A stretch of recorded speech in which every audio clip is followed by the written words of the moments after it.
what's up, everybody? Just had a thought real quick. Just want to share with you something I've been thinking about and reading up on. Actually, this time come out of the book of Acts chapter 9 and reading at verse 15. And it said, "But the Lord said unto him, Go thy way, for he is a chosen vessel unto me, to bear my name before the Gentiles and kings and the children of Israel. For I will show him how many great things he must suffer for my name's sake." And the thought I've been thinking about really recently is just reputation. Because sometimes we get in situations where we, as far as the term reputation itself, we go by what we hear. The whole point of reputation is what other people say about a person. Jesus even got to the point where he said himself, "Who do men say that I am?" In other words, what's my reputation amongst them about the people who really don't know me? And his disciples, then he asked them, "Disciples, who do you say I am?" And so just showing that there was a difference. And the thing about reputations for us, sometimes they are true and sometimes they're not.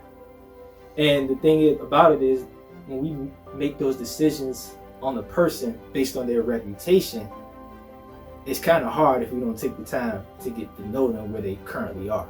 Because even if their circumstances of who they were or what their reputation says they were hasn't true, they may not be that same person anymore.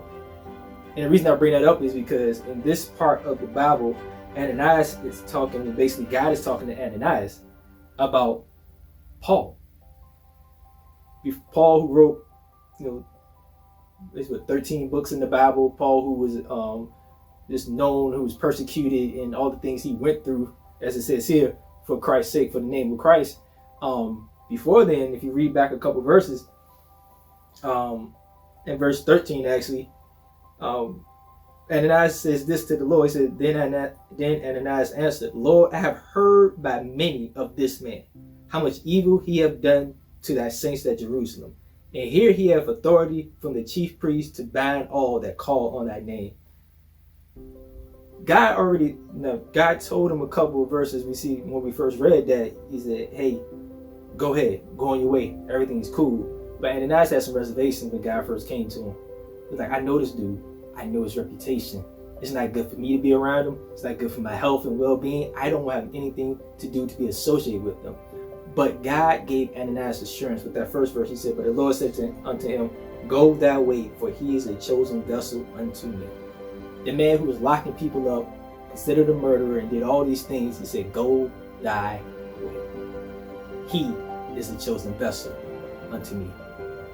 Reminds me of scripture in the Old Testament. I'll post it up so you guys can see it here. But it talks about the vision of the high priest standing before God, and Satan was standing him at the right hand. And the high priest had on filthy garments, but Satan, the accuser of the brethren, is accusing him of all these things. But God basically says, "Is this not a brand that I plucked out of fire?" In other words, he's not chosen. Regardless of what the enemy says about the person, standing before God, and many of the things could be true. The same situation here with Ananias talking about Paul and the things he did, those things could be true. But if God says we're chosen and has given us another chance, or giving that person another chance, including us, we could be that person, I think we should listen to what God is saying before we make a judgment on reputation. So, just a thought. Hope it helps you. Until next time, God bless. Peace.